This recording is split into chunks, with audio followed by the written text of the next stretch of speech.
Hello दोस्तों, स्वागत है आपका एक बार फिर से टेलविन सीएसएस के इस ट्यूटोरियल सीरीज के अंदर। और आज के ट्यूटोरियल में हम देखने वाले हैं कि टेलविन के अंदर हम किस तरीके से रो क्रिएट कर सकते हैं।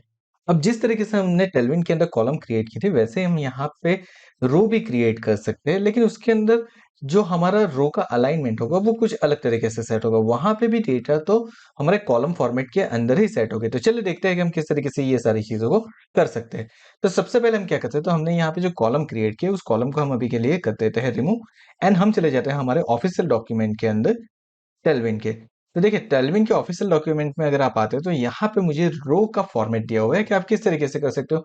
तो आपको जिस तरीके से हमने कॉलम के लिए कॉल यूज किया था, वैसे ही यहाँ पे रो के लिए रोज यूज करना है। और यहाँ पे रोज भी सेम वे आप 12 की फॉर्मेशन के अंदर बना सकते हो, यानी कि आपकी पूरी जो स्क्रीन है वो 12 रो के अंदर डिवाइड हो सकती है। अब देखिए, यहाँ पे हम नीचे आते हैं तो देखिए उसको कैसे अरेंज हुए है वो देखते हैं। तो कॉलम हमारी किस तरीके से थी, पहले 1 2 3 इस तरीके से हमें कॉलम फॉर्मेट के अंदर। अब देखिए यहाँ पे 1 2 3 4 ये हमारा जो है हॉरिजॉन्टल फॉर्मेट के अंदर अब ये हमारा अरेंज हो चुका है। तो इस तरीके से हमारी रो जो है वो अरेंज हो गई। और उससे लिखना किस तरीके से, तो हमें बिल्कुल वैसे ही लिखना है जैसे हमने कॉलम के लिए क्लास बनाया था। आपको पहले तो लिखना है ग्रिड, क्योंकि ये जो बनेगी वो भी ग्रिड ही बनने वाली है। सो पहले हम लिखेंगे ग्रिड, उसके बाद आपकी ग्रिड को आपको कितनी रो के अंदर डिवाइड करना है वो लिखना है। जैसे कि यहाँ पे हमने लिखा है ग्रिड रो 4। देन उसका फ्लो किस तरीके से रहना चाहिए, तो फ्लो मेरा कॉलम वाइज रहना चाहिए, यानी कि अगर मेरी रो 4 खत्म हो जाती है उसके बाद मेरी क्या होनी चाहिए, उसके बाद मेरा दूसरी कॉलम चालू होनी चाहिए जहां पे वापस एक बार 4 रो होगी। एंड देन हमें दिया हुआ है गैप 4, यानी कि मुझे ये जो कॉलम है उसके उसके बीच में मुझे क्या करना है, 4 पिक्सल का गैप क्रिएट करना है। चलिए तो ये कैसे क्रिएट करते हैं वो देखते हैं। सबसे पहले हम आ जाते हैं यहाँ पे, डिवीजन क्रिएट कर देते हैं। डिवीजन के अंदर हम दे देते हैं क्लास। सबसे पहला मेरा रहेगा ग्रिड क्लास, ग्रिड के बाद हमारा रहेगा ग्रिड हाइफन रोज हाइफन, यहाँ पे हम कर देते हैं 3। देन उसके बाद हमें क्या करना है, तो जैसे हमने यहाँ पे देखा था हमें क्या करना है, ग्रिड फ्लो कॉल करना है मुझे। तो मैं यहाँ पे कर देता हूँ grid hyphen flow hyphen, and then हम लिखेंगे कॉल। एंड देन अगर आपको गैप रखना है तो आप लिख सकते हो, अगर गैप नहीं रखना है तो इट इज ओके। हमें गैप रखना है, सो हम यहाँ पे लिखेंगे गैप। एंड हम ज्यादा बड़ा गैप नहीं लेते, हम सिर्फ 2 गैप कर देते हैं। ओके, अब मुझे यहाँ पे एक डिवीजन क्रिएट करना है, सो मैं एक डिवीजन ले लेता हूँ। डिवीजन को अगेन मैं यहाँ पे क्लास दे देता हूँ। इस बार मैं करने वाला हूँ, इसका बीजी कलर है वो मैं करने वाला हूँ इंडिगो। सो मैंने यहाँ पे ले लिया इंडिगो।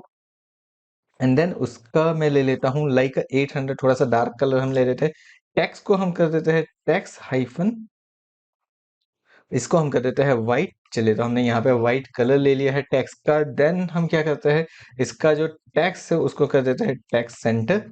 एंड नेक्स्ट जो हमें करना है वो क्या करना है हमें, तो यहाँ पे मुझे क्या करना है, इसको राउंडेड करना है। सो मैं यहाँ पे उसकी बॉर्डर कर देता हूँ राउंडेड हाइफन एलजी, यानी कि मुझे इसके लार्ज करनी है। कुछ इस तरीके से हमने करते हैं। और यहाँ पे हम लिख देते हैं लाइक कुछ भी हम लिख देते हैं। यहाँ पे मैंने लिख दिया हेलो। चलिए तो हमने यहाँ पे हेलो लिख दिया है।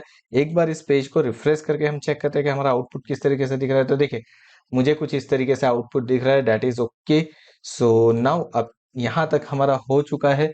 नाउ अब मुझे क्या करना है, अब मुझे इसको प्रॉपरली मेरी जितनी भी रो है वो करनी है। सो मैं इसका क्या करता जाता हूँ, कॉपी करते जाता हूँ। और एक बार कॉपी करने के बाद अब हम क्या करते हैं, अब हम इसको चेक करते हैं कि ये प्रॉपरली आया है कि नहीं आया है।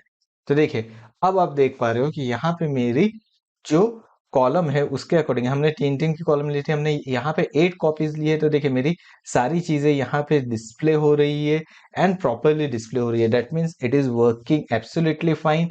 3 रो के बाद वो दूसरी कॉलम के अंदर जा रहा है, उसके बाद वहां पे 3 रो मेरी डिस्प्ले हो रही है, उसके बाद वापस वो तीसरी कॉलम के अंदर जा रहा है। तो इस तरीके से मेरे डेटा को वो डिस्प्ले करवा रहा है। अगर आप यहाँ पे उसको एक्सटेंड कर देता हो और तो देखिए यहाँ पे कुछ इस तरीके से हो जाएगा।